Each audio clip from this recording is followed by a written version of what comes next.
Aujourd'hui à Top Jeu, je vais vous parler de Blablabla, un autre jeu de Djeco de cartes pour nos 7 ans et plus qui se joue de 3 à 5 joueurs. Alors je vous explique comment on joue, je vous dis ce que j'en pense tout de suite après. Alors le jeu Blablabla vient avec 244 cartes qui contient des symboles, des images différentes et un dé qui a 3 faces, donc un visage, un livre et une poule avec un œuf comme ceci. Donc, avant de commencer à jouer, on va décider comment va se terminer la partie. Soit on dit c'est une partie de 15 minutes ou celui qui aura ramassé 10 points le premier. Donc, d'abord, on va mélanger les cartes. On va distribuer 5 cartes à chaque joueur et tout le reste va constituer la pioche. Donc, c'est une partie à 3 joueurs minimum.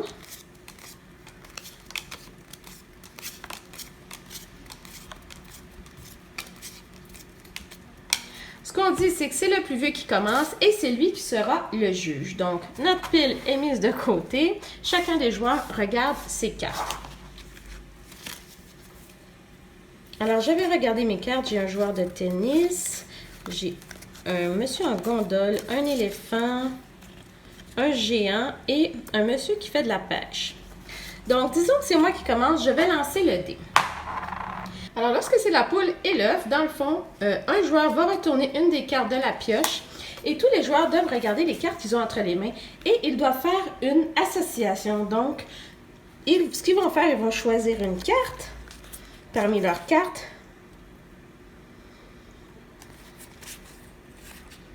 Disons que je considère que ceci, c'est comme un sport. Alors, je vais choisir la carte tennis que je vais mettre ici à l'envers à côté de moi. Et les autres joueurs, chacun des autres joueurs va choisir aussi une carte association. Disons que celui-ci décide de choisir le chat parce qu'il y a des animaux sur la carte, comme ceci. Et finalement, le troisième joueur décide aussi de choisir, disons, le sport qu'il va mettre comme ceci. Une fois que les joueurs ont chacun choisi une carte association, ils vont la retourner et ils vont expliquer leur association. Et c'est au juge de décider quelle carte a la meilleure association. Donc, disons que ce serait moi qui aurais gagné. Donc, on me donne un point qu'on écrit à quelque part et toutes les cartes sont remises en dessous de la pile. À ce moment-là, tous les joueurs vont maintenant repiger une nouvelle carte pour toujours avoir 5 cartes entre les mains. C'est au joueur suivant maintenant de lancer le dé.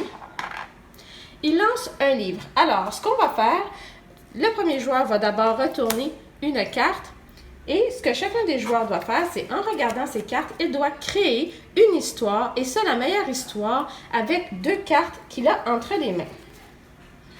Donc, je regarde mes cartes et disons que je vais prendre ces deux-ci parce que ça va être parfait pour mon histoire. Je vais les mettre de côté.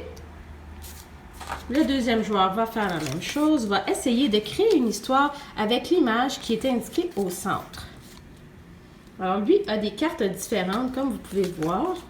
Disons qu'on prend ces 2 cartes-ci. Et finalement, le troisième joueur regarde ses cartes. Et disons qu'on va prendre ces 2 cartes-ci. Et voilà. Maintenant que tous les joueurs ont choisi leur carte, chacun son tour, disons celui qui a lancé le dé le premier, va ouvrir ses cartes et va placer ses cartes en ordre, comme ceci, et va commencer à raconter son histoire. Disons, aujourd'hui, je suis allée voir le médecin. Mon papa était très content de moi. Il a serré la main au médecin. Quand je suis revenue à la maison, il m'a donné un paquet de jouets. Donc ça, c'est l'histoire du premier joueur. Maintenant, l'histoire du deuxième joueur.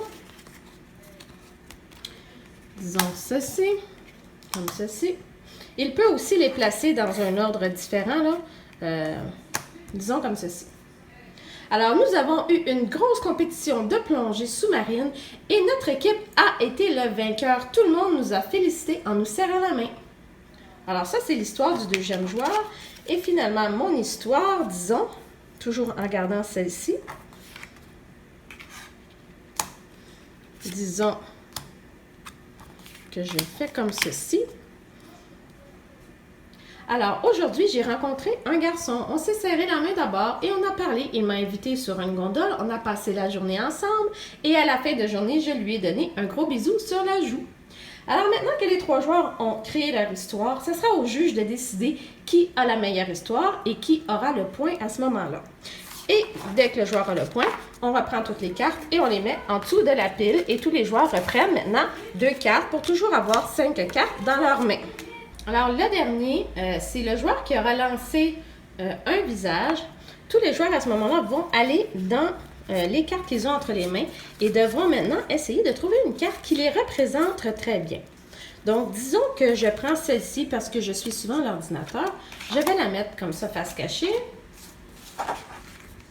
Disons que pour les autres joueurs, moi je suis un grand sportif, je la mets comme ceci. Et finalement, le dernier joueur, quelque chose qui le représente. Alors, c'est difficile quand on a des cartes comme ceci. Mais disons que moi, j'aime voyager. Alors, je vais prendre cette carte-ci. Une fois que tous les joueurs ont mis leurs cartes comme ça, le joueur qui aura brassé la tête va prendre les cartes et va les mélanger. Et ensuite, va les ouvrir devant. Et devra attribuer la carte à la bonne personne, au bon joueur. Et s'il réussit, à ce moment-là, s'il a une bonne réponse, il va avoir 1 point. S'il a 2 bonnes réponses, 2 points. Et 3 bonnes réponses, il va avoir 3 points. Alors, à la fin de la partie, c'est celui qui aura le plus de points qui va gagner.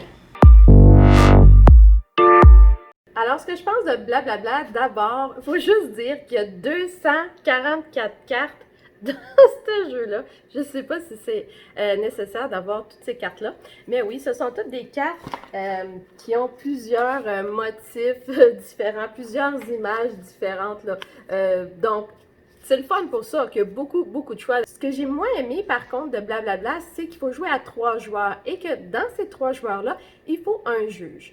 Donc, disons que maman est le juge, maman ou papa est le juge, et là, l'enfant fait une association, et là, il faut décider qui de nos enfants a fait la meilleure association ou qui de notre enfant a fait la meilleure histoire. Ça me dérange un peu parce que, évidemment, peut-être qu'on a quelqu'un, un de nos enfants qui est plus imaginatif ou qui a plus de facilité à s'exprimer. Donc ça, je trouve que c'est difficile de dire comme parent, de dire « Ah ben, c'est toi qui as fait la meilleure histoire. » Et puis, à chaque fois, disons que c'est lui, c'est toi, c'est toujours toi qui as fait la meilleure histoire. Malheureusement, on est pris un peu à être des juges et de dire « Bon, ce coup-ci, je vais laisser mon plus jeune gagner, même si son histoire était vraiment pas bonne. » Mais, donc, c'est ça que je trouve un petit peu dommage, c'est que c'est vraiment, il faut qu'il y ait un juge extérieur à tout ça. J'ai beaucoup aimé la partie histoire. En fait, je trouve que ça stimule vraiment l'imagination. Nos enfants, ils peuvent créer toutes sortes d'histoires. Et puis moi, j'irais même à dire, ben, au lieu de mettre 2 cartes, pourquoi pas 3 ou 4 ou 5? Et puis, plutôt que d'en prendre 5 dans nos mains, je pense que ça serait plus facile si on en prendrait plusieurs. Parce que parfois, on a de la difficulté à choisir, bon, qu'est-ce qui nous représente vraiment? Si on prend un grille-pain, disons... c'est difficile, là. Par exemple, si on a pigé ça, un grille-pain, un bateau, une madame qui donne du pain aux oiseaux, un coupe pour les plantes, là, un coupe-fleurs et un mobile. Donc, disons que nous, faut qu'on se représente dans une de ces cartes-là. C'est difficile. Je trouve que c'est pas toujours évident, avec ce qu'on a pigé, de pouvoir jouer quelque chose. Je pense que si on rajoutait plus de cartes entre les mains, c'est sûr que ça va être plus difficile à tenir. Par contre, je pense que ça va aider au développement de l'histoire. Ça va aider à trouver une carte qui fait la bonne combinaison, etc. Et ça va aussi aider à essayer de s'identifier. Malheureusement pour moi, blablabla, c'est pas un jeu qu'on va rejouer. Je le garde pas, c'est triste. Mais par contre, je suis certaine qu'il y en a plusieurs d'entre vous qui ont des bonnes idées et qui peuvent utiliser toutes ces cartes pour faire différentes sortes de jeux très intéressantes. Donc, juste pour le fait d'avoir toutes ces cartes-là, toutes ces images-là, on peut tellement développer autour des cartes que l'on a entre les mains dans blablabla. Et puis oui, moi j'aime beaucoup la partie histoire.